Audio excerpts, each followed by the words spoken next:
الحمدللہ رب العالمین والصلاة والسلام علی سید المرسلین اما بعد فاعوذ باللہ من الشیطان الرجیم بسم اللہ الرحمن الرحیم الصلاة والسلام علیک یا رسول اللہ وعلی آلک واصحابک یا حبیب اللہ الصلاة والسلام علیک یا نبی اللہ وعلی آلک واصحابک یا نور اللہ۔ مدنی چینل کے ناظرین، درود پاک کی فضیلت سماعت کیجیے۔ فرمان مصطفیٰ صلی اللہ تعالی علیہ وآلہ وسلم، جو مجھ پر درود پاک پڑھنا بھول گیا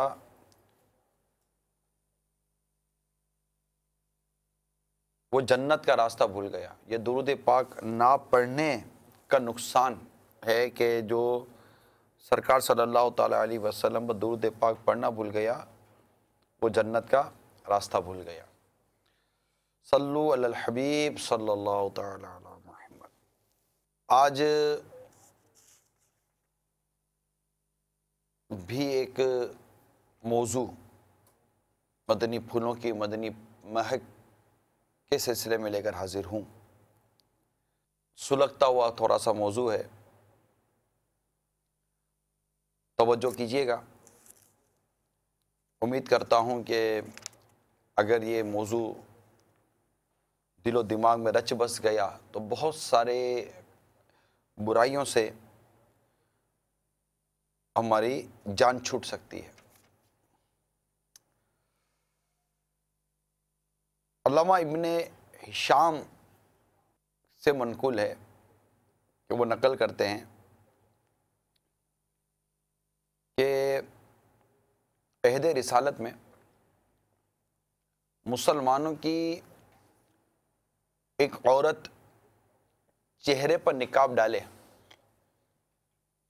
اپنی کچھ چیزیں فروخت کرنے کے لیے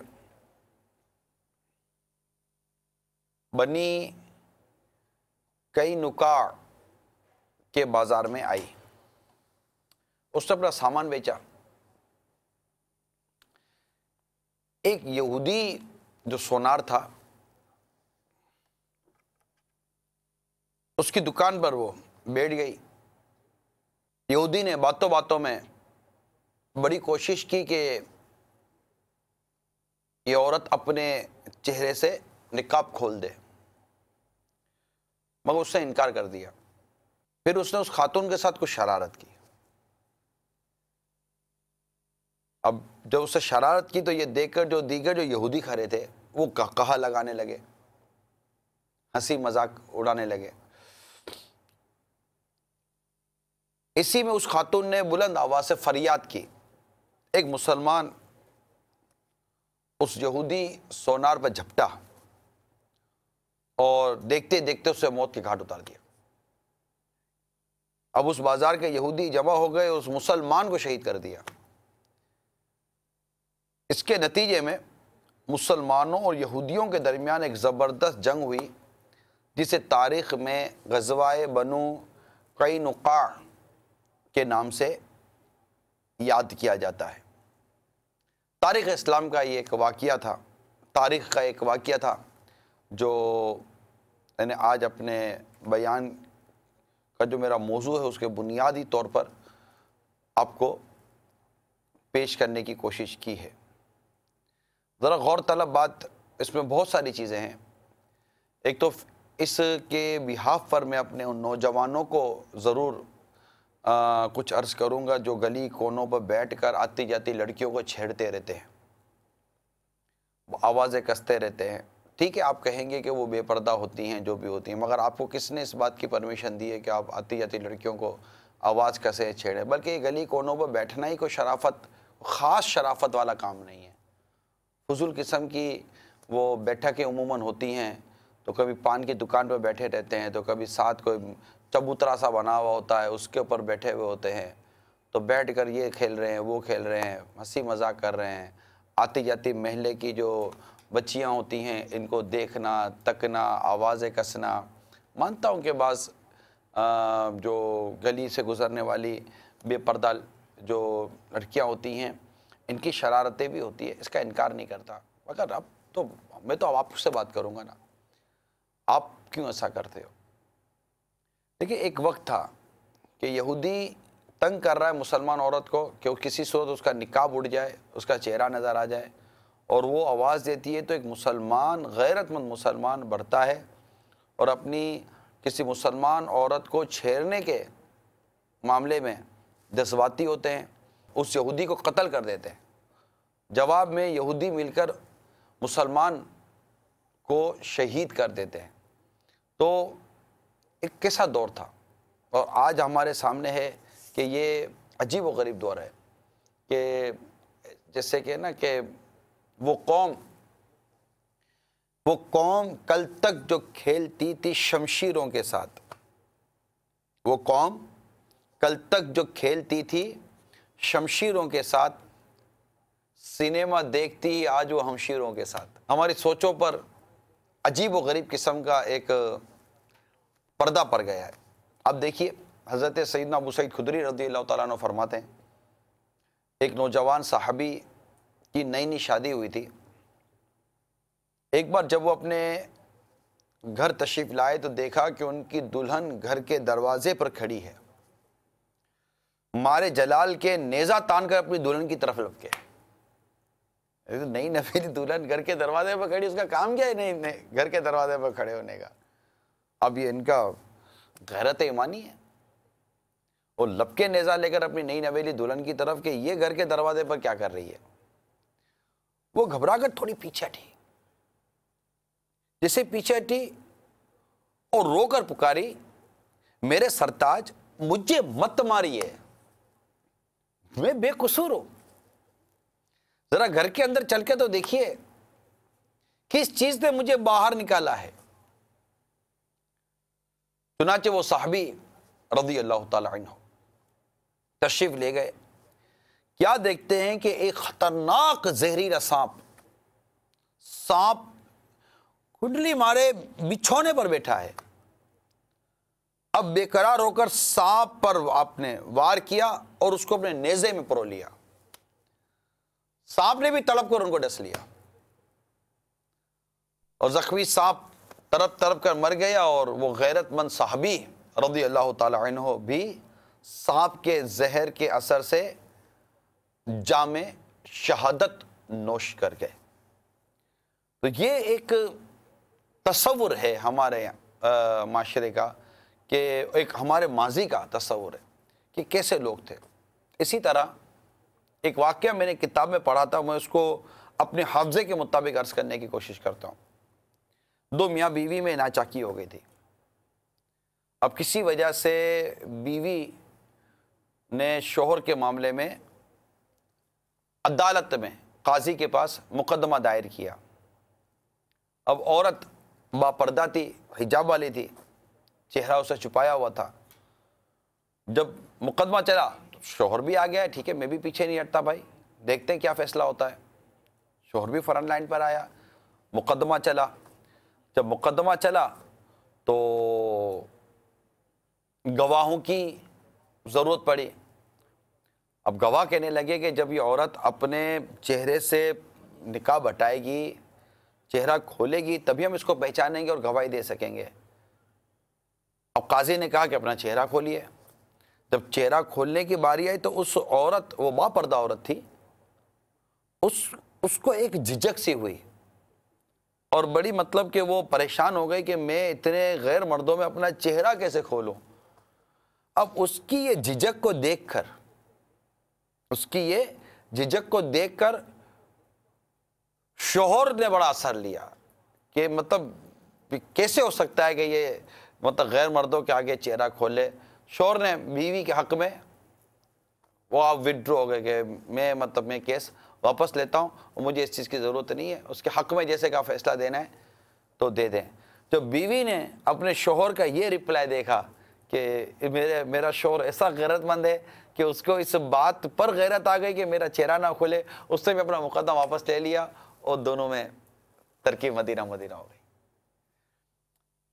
میرا خیال ہے کہ شاید میرے مدنی چینل کے جو ناظرین ہیں دنیا بھر میں، جو بات عرض کرنا چاہ رہا ہوں، جو سمجھانا چاہ رہا ہوں وہ سمجھیں۔ پہلے تو میں نے اسلامی بھائیوں سے بات کی نا، بے پردہ نظر آئی جو کل چند بیویاں، اکبر زمین میں غیرت قومی سے گر گیا، پوچھا جو ان سے آپ کا پردہ وہ کیا ہوا، کہنے لگی کہ عقل پہ بردوں کی پڑ گیا۔ اصل جو میں نے شروع ہی اسلامی بھائیوں سے کیا ہے کہ بہت بنیادی چیز اسلامی بھائی ہے، نہ میں لڑائی کی بات کر رہا ہوں، نہ میں جھگڑے کی بات کر رہا ہوں، نہ میں آپ کو تیش میں آنے کی بات، لیکن ایک تربیت کی بات کر رہا ہوں کہ ہم شروع سے آخر اپنے گھر کی اسلامی بہنوں کی پردے کے حوالے سے تربیت کیوں نہیں کرتے، اس حوالے سے ہماری غیرت جوش کیوں نہیں مارتی۔ اگر ہم شروع سے ہی جیسے جو بیج بوئیں گے تو ویسی فصل ہوگے گی نا۔ اب جیسے کہ وہ ہم سن رہے تھے کل پرسوں، ایک میں مدنی چینل پر دیکھ رہا تھا کہ جب دیوار بناتے بناتے، جب دیوار بنتے بنتے ٹیڑھی ہو جائے نا، اب اس کو کتنی اوپر لے جائیں وہ بنتی ٹیڑھی ہے۔ ہم شروع سے ہی اس کو سیدھی دیوار بنانے کی کوشش کیوں نہیں کرتے؟ ہم اپنے بچیوں کا بچپن ہی سے پردے کا ذہن کیوں نہیں دینے کی کوشش کرتے؟ مشکل ہے، ماحول بہت عجیب و غریب ہے، میں بھی مانتا ہوں، مگر ہم نے اپنے گھر میں یا اپنے اطراف میں کوئی ایسا ماحول رکھا ہوا جس سے ہماری گھر کی بچیاں ہماری بات قبول نہیں کر پا رہی ہیں۔ کیونکہ میں بڑیوں سے تو بات کرنا ہے اب، لیکن پہلے تو میں بنیاد کی طرف آؤں نا کہ یہ جو 4 سال 5 سال 6 سال بلکہ 2 سال 3 سال کی جو بچیاں ہیں، ٹھیک ہے میں نہیں کہتا کہ ان کے اوپر کوئی پردہ کوئی فرض واجب کی میں کوئی بات نہیں کرتا، لیکن ان کا مائنڈ کیسے بنے گا اگر یہ ابھی سے جینس کی پینٹیں اور ٹی شرٹیں پہن کر اور بالکل کھلے بندوں جس طرح گھومیں گی، تو ڈیفینیٹلی کہ وہ اپنے آپ کو آئینے میں دیکھ تو رہی ہے نا، وہ سمجھے گی کہ یہی وہ چیز ہے جو ہمارا لباس ہے، ہمارا انداز ہے، اور ہمارے ماں باپ اس میں خوش ہیں۔ یہ غلط ہوتا تو ہمارے ماں باپ بچپن سے ہمیں ضرور اس سے ہٹنے کا کہتے، جیسے کہ بعض چیزوں سے بچوں کو بیٹا یہ نہیں کرتے، بیٹا یہ نہیں کرتے، بیٹا یہ بری بات، بیٹا یہ بری بات آپ کہتے نا، لیکن لباس کے بارے میں ہم کو یہ نہیں کہا گیا کہ یہ بری بات ہے، بلکہ ہمیں تو یہ لباس لا کر دیا گیا ہے۔ آج بھی اگر بازار اور مارکیٹ کے اندر بچیوں کے لیے کپڑے لینے کے لیے کوئی اس طرح کے مذہبی طبقہ جاتا ہے تو اس کو وہ لباس نہیں ملتا بچیوں کے لیے جو لباس عموماً ہمارے یہاں گھروں میں بچیوں کے حوالے سے چلا کرتا تھا۔ یہ ایک غور طلب بات عرض کر رہا ہوں، آپ معاشرے میں رہنے والے ایک لوگ ہیں، ظاہر ہے کہ میں آپ ہی سے بات کروں گا، آپ جیسے ڈیمانڈ ہوتی ہے نا ویسی سپلائی آتی ہے، یہ ہم نے 2 باتیں سیکھی ہوئی ہیں۔ ہماری ڈیمانڈ ہی عجیب و غریب ہے، ہماری ڈیمانڈ اس طرح کی چیز ہے تو ڈیفینیٹلی پھر فیکٹریاں یا دکاندار بھی اسی طرح کی پروڈکشن مارکیٹ میں لاتے ہیں جو بک جائیں۔ اگر اس طرح کے لوگ بچیوں کے لیے جیسے کہ عموماً کرتا شلوار ٹائپ کا اور ایک پردے والی چیز، بلکہ مطلب یہاں تک میں اپنی انفارمیشن کی بات کر رہا ہوں کہ اگر بچیوں کو فل سلیوز اگر کرتا پہنانا ہے تو مارکیٹ میں جاؤ تو دکاندار اس طرح کے جواب دیتے ہیں کہ آپ کون سی بات کرنے کے لیے آئی ہیں، یہ تو گرمی ہے، اس میں فل سلیوز کپڑے کون سی بچی پہنے گی؟ ہمارے پاس فل سلیوز کپڑے نہیں، ہمارے اب بچیوں کو ہم ہاف سلیوز کپڑے پہنانے کا عادی کیوں بنائیں؟ میں ابھی سے، کیونکہ اعلیٰ حضرت امام اہل سنت کا جو درس ہے ہمیں وہ یہ ہے کہ بچپن میں جو عادت پڑتی ہے وہ بڑی مشکل سے نکلتی ہے، بچپن کی عادتیں بڑی پختہ ہو جاتی ہیں، ایک جم جاتی ہیں کہ نہیں یہ غلط نہیں ہے، پھر بڑے ہو کر ہمارا ان کو سمجھانا اتنا مفید ثابت نہیں ہوتا، اور پھر بعض اوقات ایک اختلاف شروع ہو جاتا ہے، مخالفت شروع ہو جاتی ہے، پھر لڑائی جھگڑا شروع ہو جاتا ہے، اولاد سمجھتی نہیں ہے۔ تو آپ دیکھیں نا مارکیٹ کی یہ پوزیشن جو میں نے آپ کو عرض کی کہ یہ مطلب نہیں ملتے لباس، تو نتیجہ یہ نکلا نا کہ آخر وہ مارکیٹ سے وہ چیز ہی ہٹ گئی جو چیز ہمارے کلچر کا حصہ تھی، ہماری بچیوں کے کلچر کا حصہ تھے، ہمارے بچیوں کے لباس کا حصہ تھی۔ تو اگر بچپن سے ہی وہ مطلب کہ کچھ طرح کا جیسا بدی چینل پہ بعض اوقات دیکھتے رہتے ہیں کہ بچیاں حالانکہ ان پر پردہ نہیں ہوتا، لیکن یہ اس طرح کے ماحول کو جب دیکھیں گی اور یہ دیکھیں تو ان کا مائنڈ بن جائے گا، اور پھر ایک ایج آتی ہے کہ پھر اس کو وہ آنے سے فیضان مدینہ کی طرف بھی ان کا رخ بند کر دیا جاتا ہے، تاکہ مطلب کہ ان کا یہ ذہن بن جائے گا اب جب ہم فیضان مدینہ نہیں جا سکتی تو ڈیفینیٹلی کہ اس کا مطلب یہ ہے کہ اب ہماری عمر اتنی ہو گئی ہے کہ ہمیں غیر لڑکوں سے پردہ کرنا پڑے گا، ان سے بچنا پڑے گا، مائنڈ بنتا ہے نا، مائنڈ بنتا ہے۔ اس کو بھی آپ تھوڑا سا میسج کے طور پہ لے لیجئے، پیغام کے طور پہ لے لیجئے کہ مدنی چینل اس طرح بھی ہمارا مائنڈ بنا رہا ہوتا ہے، مائنڈ چلا جائے۔ جیسے آپ نے امیر اہل سنت کے پوتے کو دیکھا ہوگا، شہزادے بلال کے جو شہزادے ہیں ہلال، اللہ تعالیٰ نظر بد سے بچائے. اور تو دیکھیں ابھی سے سر پر جیسے کہ امامہ اچھا لگ رہا ہے نا، امامہ شریف سر پہ پہنا ہوا ہے اور وہ کرتا شلوار یا کرتا پجامہ پہنا ہوا ہے، چادر بھی ڈال دی. تو آپ بھی تو بچوں کو 4-4 5-5 چیزیں پہناتے ہیں نا، وہ یہ بھی پہناتے ہیں، یہ بھی پہناتے ہیں، اوپر کوٹی بھی پہناتے ہیں، تو پھر یہ بھی پہناتے ہیں. اب جیسے کہ بعض لوگ ہوتے ہیں کہ پینٹ تو اس کے اوپر شرٹ تو اس کے اوپر واسکٹ تو اس کے اوپر ایک کوٹ پہنتے ہیں، پھر کوٹ بھی اس کے ساتھ پھندا بھی لگاتے ہیں جناب، وہ ٹائی لگا کر بالکل بند کر دیا. پھر بچہ کچھ اگر بہت زیادہ مطلب کہ مغرب کا بھوت سوار ہے تو سر پہ کوئی ہیڈ بھی چڑھا لیں گے. یہ سب کچھ کرا کر بھی آخر مطلب یہ بھی قوم گھومتی ہے نا، چاہے گرمی ہو یا سردی ہو، ان کو کوئی بولنے والا نہیں ہوتا. وہ فیشن کے نام پر اپنے کلچر کے نام پر کر رہے ہوتے ہیں. تو عرض کرنے کا مقصد یہ ہے کہ اب بچپن سے ہی اگر بچوں کے لباس پر غور کر لیا جائے، اسپیشلی میں پردے کی حالت میں، پردے کے متعلق میں ضرور عرض کروں گا، تو امید کرتا ہوں کہ بچپن سے تربیت یہ آگے جا کر ہمارے بچوں کی دنیا اور آخرت دونوں کے سنورنے کا سبب بنے گی. جب ہماری بچیاں بڑی ہو جائیں گی اور جب یہ گھر سے نکلنے کی بعض صورتیں جو ہوں، صورتیں ہیں گھر سے نکلنے کی، اور اگر انہیں گھر سے نکلنا پڑ گیا تو وہ اس حالت میں نکلیں گی کہ یہ با پردہ ہوں گی. اور میں امید کرتا ہوں ہمارا معاشرہ ابھی اتنا گیا گزرا بھی نہیں ہوا کہ جو با پردہ با حیا لڑکی اپنی نگاہیں جھکا کر پورے پردے کے ساتھ گلی سے گزرتی ہے، مطلب بگڑے سے بگڑا نوجوان بھی شاید اس پر آواز نہیں کسے گا. میرا اپنا ایک نقطہ نظر ہے، میں جو کہہ رہا ہوں کہ ہاں اگر اس طرح ایک با پردہ، ایک با حیا اور ایک بالکل نارملی جو گزر جاتی ہیں. اب جو لڑکیاں ویسے ہی مطلب کہ شرارت قسم کی ہوتی ہیں، بھلے وہ نقاب باندھ کر بھی نکلتی ہیں اور مطلب کہ آنکھوں سے پھر یہ اشارے بھی کرتی رہتی ہیں، نوجوان لڑکے بیٹھے ہوئے ہوتے تو ان کو بھی دیکھتی ہوئی مطلب مختلف انداز ہوتے ہوں گے، چلی جاتی ہوں گی. اب ان پر یہ اوباش نوجوان اور مطلب ایک کوئی درست نہیں ہے. یہ نوجوانوں سے میں تو متفق نہیں ہوں کہ یہ کیوں بیٹھے ہوئے گلی کے کونے پر اپنے وقت کو برباد کریں. گھر میں جائیں، اللہ اور اس کے رسول کا نام لیں، مسجد میں رہیں اور اپنی زندگی کو کام کی بنائیں. گلی کے کونوں پر بیٹھ کر اپنی زندگی کو برباد نہ کریں. یہ دوست کچھ نہیں دیتے، یہ دوستوں میں کچھ نہیں رکھا. ماں باپ کے ساتھ بیٹھیے، علم دین سیکھیے، اللہ اور اس کے رسول کو راضی کرنے کی کوشش کیجیے. اور یہ گلی کوچے، یہ روڈ اور یہ چوک وغیرہ آباد کر کے، کیوں یہ آباد کر کے کہیں ایسا تو نہیں کہ ہم اپنی آخرت کو برباد کرنے کی کوشش کر رہے ہیں. میں نے ایک میسیج آپ کی طرف بڑھایا ہے. اگر آپ کو لگتا ہے کہ اس سے آپ کی دنیا اور آخرت کو فائدہ ہوگا تو آپ قبول کر لیجئے گا. البتہ آگے بڑھتے ہیں تو اس طرح با پردہ اگر اسلامی بہن، با حیا اسلامی بہن ایک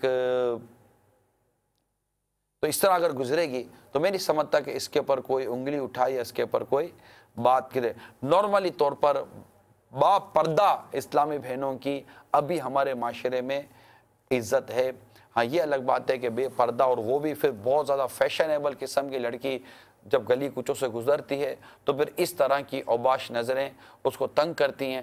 کرنا یہ بھی نہیں چاہیے، غلط ہے، غلط ہے. اگر اس کی جگہ آپ کی بہن گزرتی تو آپ کیا اسی طرح کوئی آواز کستا تو برداشت کرتے؟ ہرگز نہیں کرتے.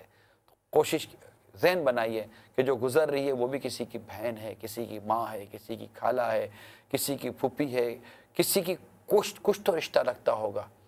آپ اپنی نگاہوں کی حفاظت کیجئے، اپنے ذہن کی حفاظت کیجئے، اپنے جذبات کو قابو میں رکھیے.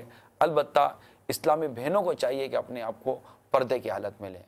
جو مطلب کہ ہوا سو ہوا، کیوں اپنے آپ کو بے پردہ کر کے اپنے دنیا بھی اپنے لیے آپ خراب کر رہی ہیں اور آخرت بھی آپ اپنی داؤ پر لگا رہی ہیں. اسلامی بھائی اور گھر کے سربراہ یقیناً اس میں اپنا کردار ادا کریں، لیکن آپ کم از کم اپنا ذہن بنائیے.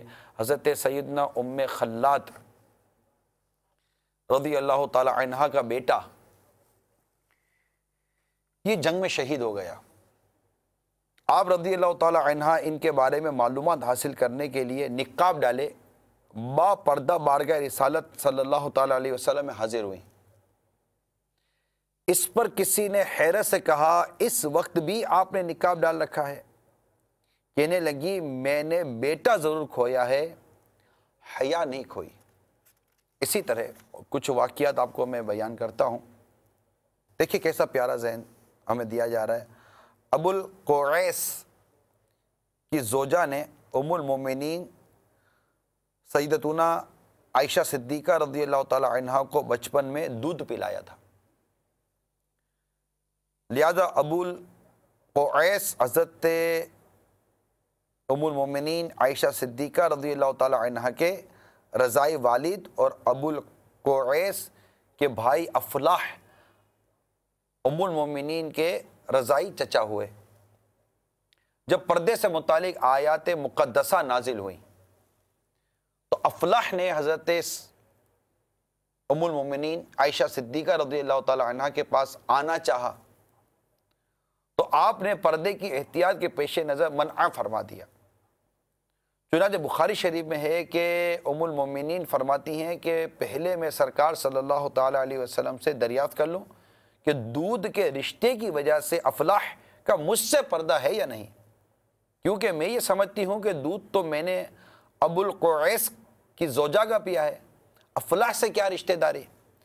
اس پر رسول اکرم صلی اللہ تعالی علیہ وسلم نے ارشاد فرمایا، اے عائشہ افلاح کو اجازت دے دو، وہ تمہارے رضاعی چچا ہیں۔ تو اس سے ہمیں ہمارے ام المومنین عائشہ صدیقہ رضی اللہ تعالی عنہ کے پردے کے بارے میں اور یہ جو محرم و غیر محرم کے جو حوالے سے جو ہوتی ہے اس کے بارے میں کتنی پیاری اور مدنی سوچ کا پتہ چلا۔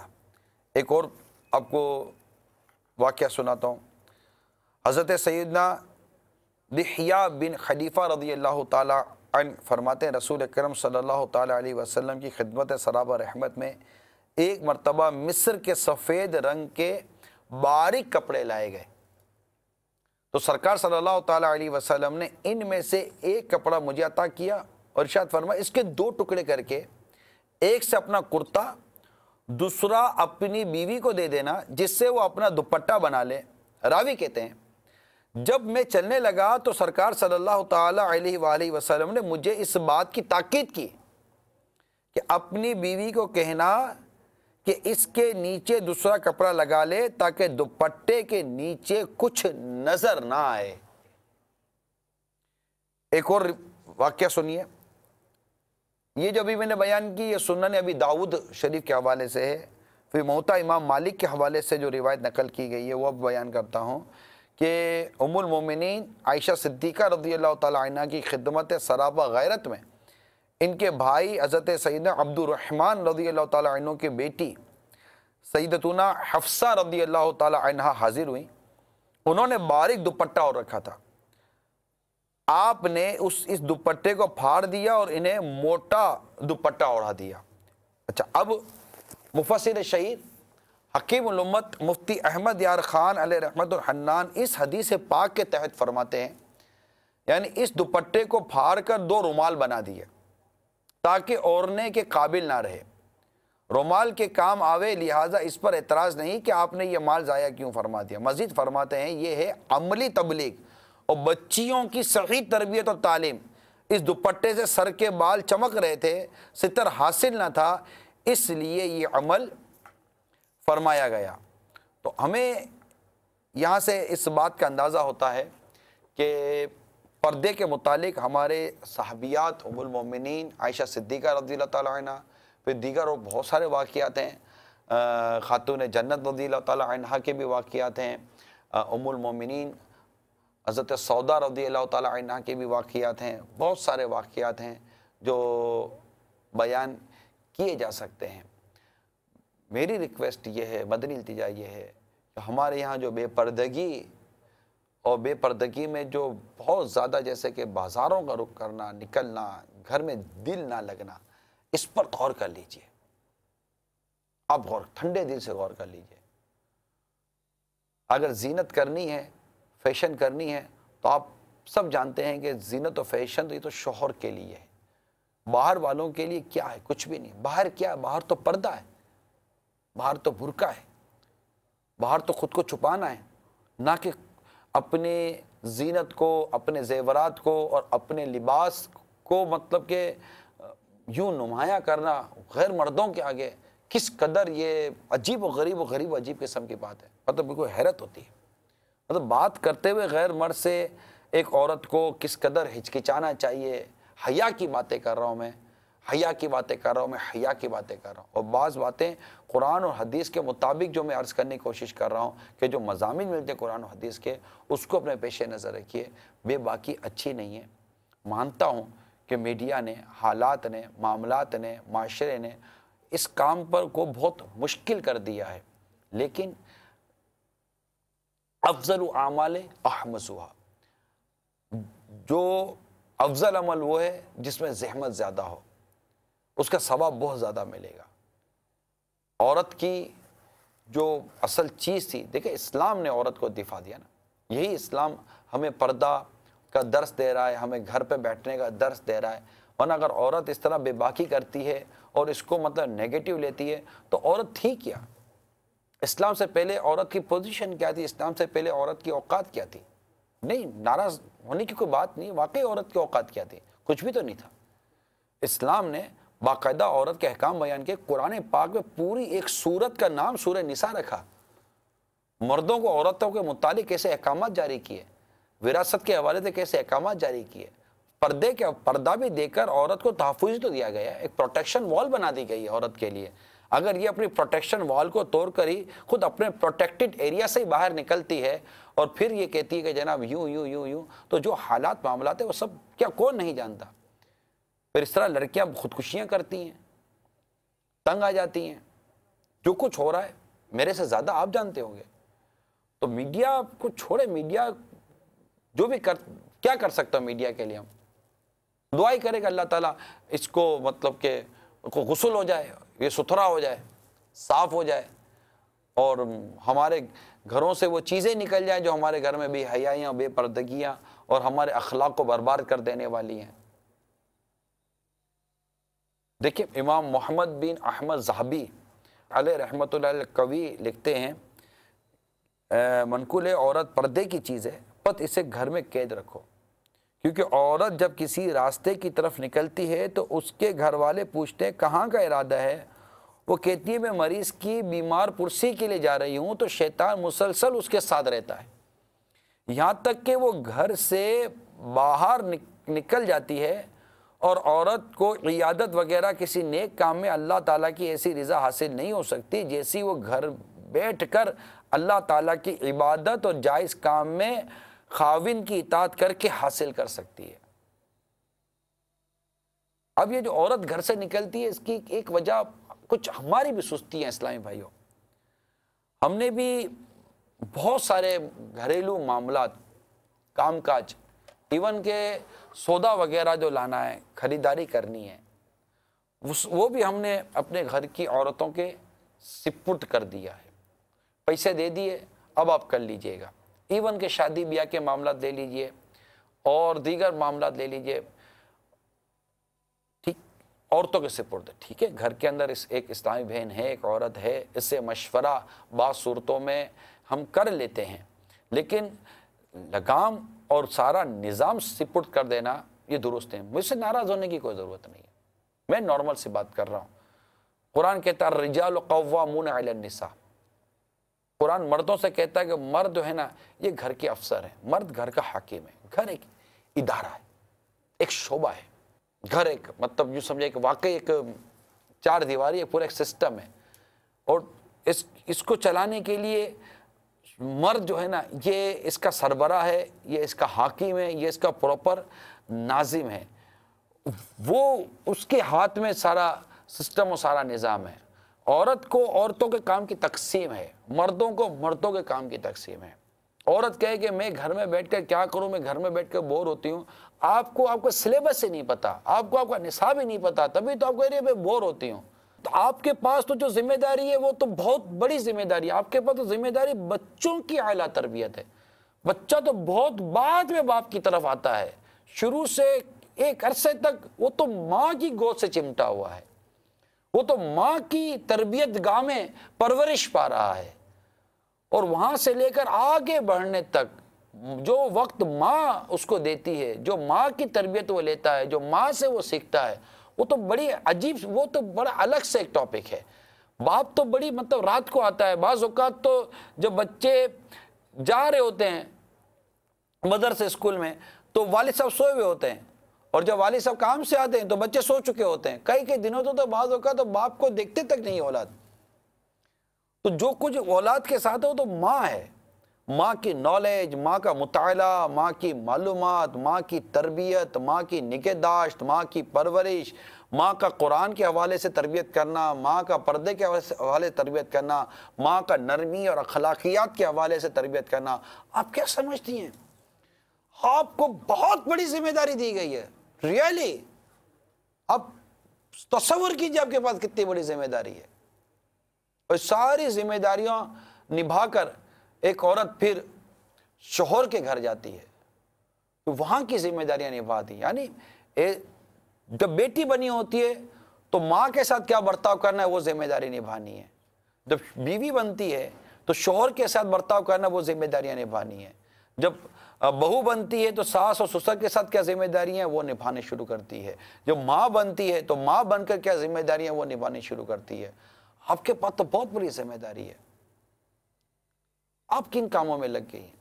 تو عورت کو تو ویسے ہی مطلب کہ اپنے آپ کو پردے میں رکھنا چاہیے، چھپا کر رکھنا چاہیے، اپنی عفت کی، اپنی عزت کی حفاظت کرنی چاہیے، اور اسلامی بھائیوں کو چاہیے کہ وہ گھر کا سودا، گھر کی سامان خود لانے کی کوشش کرے، اور بلا اجازت شرعی، بلا وجہ اپنے گھر کی اسلامی بہنوں کو آپ اس طرح مطلب کہ بازاروں میں بھیجنا بند کر دیں۔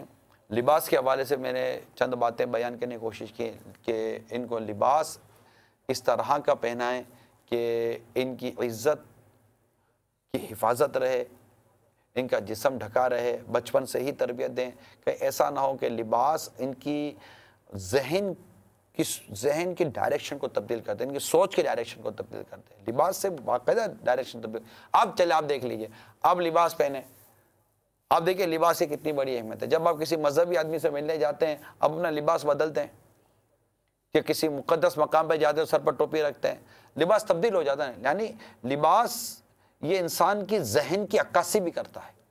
السلام علیکم۔ وعلیکم السلام ورحمۃ اللہ وبرکاتہ۔ میرا نام آصف قادری، میں ساؤتھ افریقہ سے بول رہا ہوں۔ سب سے پہلے تو میں نے یہ عمران بھائی نگران شورا سے معافی مانگنی ہے۔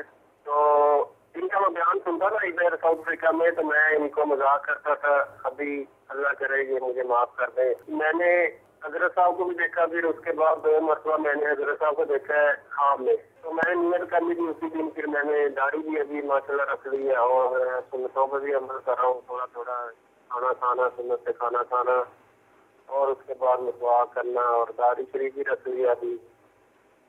تو وہ میں نے کہنے وغیرہ سبھی کچھ اتار دیا ہے میں نے صرف۔ تو میں نے حضرت صاحب کو یہ دیکھا ہے کہ حضرت صاحب مجھے ایک مرتبہ کھانے میں بلا رہے ہیں اندر فضان مدینہ میں۔ ابھی ہم نماز بھی پڑھتے ہیں الحمدللہ، اور مدنی چینل کرنے بھی لگایا ہوا ہے۔ آپ کی یہ بڑاپن ہے کہ آپ اس طرح معافی مانگنے کے متعلق فون کر رہے ہیں، بلکہ آپ کا یہ انداز بہت اچھا ہے۔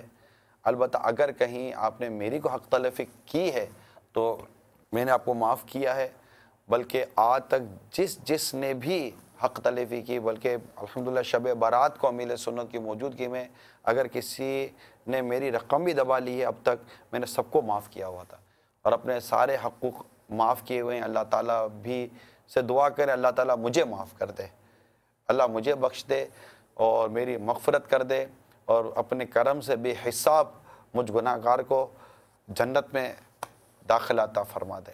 اور یہ کہ آپ نے ماشاءاللہ سنتوں بھرے ماحول کو لبیک کہا، اور گناہوں کو چھوڑ کر نیکیوں کا راستہ آپ اختیار کر رہے ہیں۔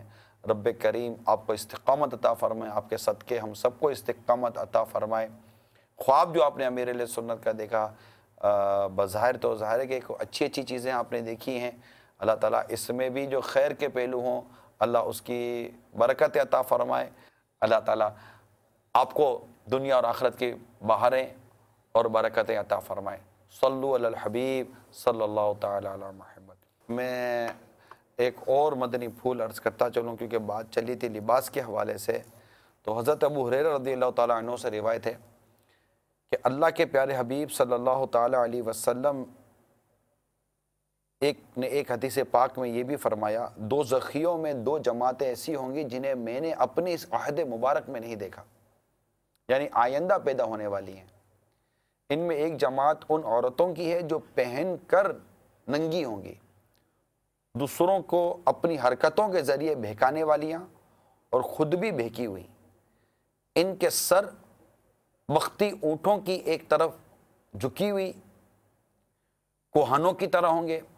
وہ جنت میں داخل نہ ہوں گی اور نہ اس کی خوشبو پائیں گی، اور اس کی خوشبو اتنی دور سے پائی جاتی ہے۔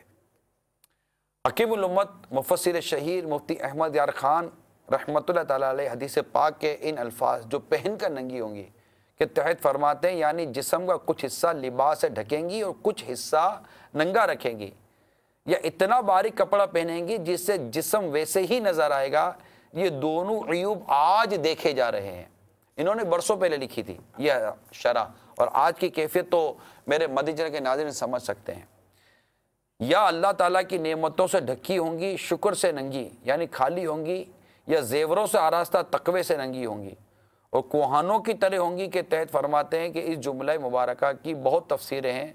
بہتر تفسیر یہ ہے کہ وہ عورتیں راہ چلتے شرم سے سر نیچا نہ کریں گی، بلکہ بے حیائی سے اونچی گردن کیے سر اٹھائے ہر طرف دیکھتی لوگوں کو گھرتی چلیں گی۔ جیسے اونٹ کے تمام جسم میں کوہان اونچی ہوتی ہے، ایسے ہی ان کے سر اونچے رہا کریں گے۔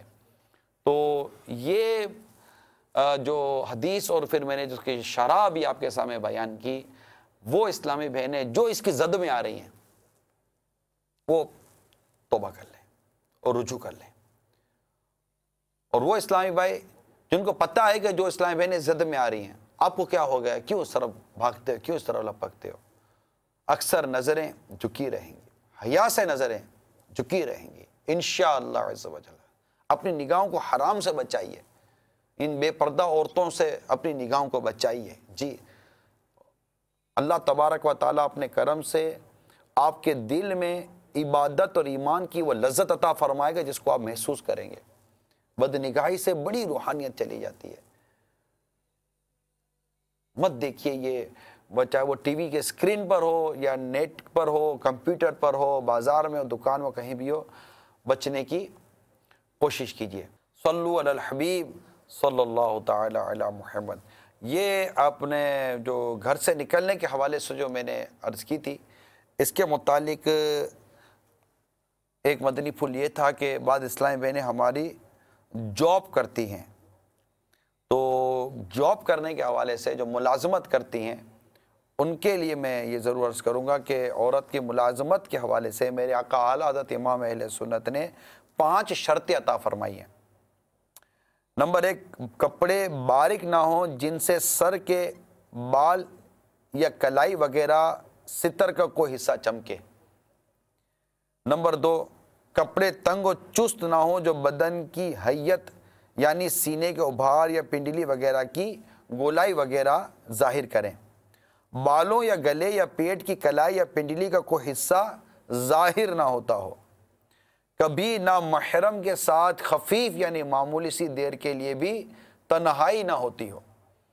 اس کے وہاں رہنے یا باہر آنے جانے میں کوئی مظنہ فتنہ یعنی فتنے کا گمان نہ ہو۔ یہ 5 شرطیں اگر جمع ہیں تو حرج نہیں، اور ان میں ایک بھی کم ہے تو ملازمت وغیرہ یہ حرام ہے۔ پھر امیر اہل سنت لکھتے ہیں، جہالت و بے باکی کا دور ہے، مذکورہ بیان کردہ 5 شرائط پر عمل فی زمانہ مشکل ترین ہے۔ آج کل دفاتر وغیرہ میں مرد اور عورت معاذ اللہ عز و جل اکٹھے کام کرتے ہیں، اور یوں ان دونوں کے لیے بے پردگی، بے تکلفی اور بدنگاہی سے بچنا قریب ناممکن ہے۔ لہٰذا عورت کو چاہیے کہ گھر اور دفتر وغیرہ میں نوکری کے بجائے کوئی گھریلو کسب اختیار کرے۔ یہاں وہ اسلامی بھائی بھی توجہ کریں جو اپنے چیمبر میں،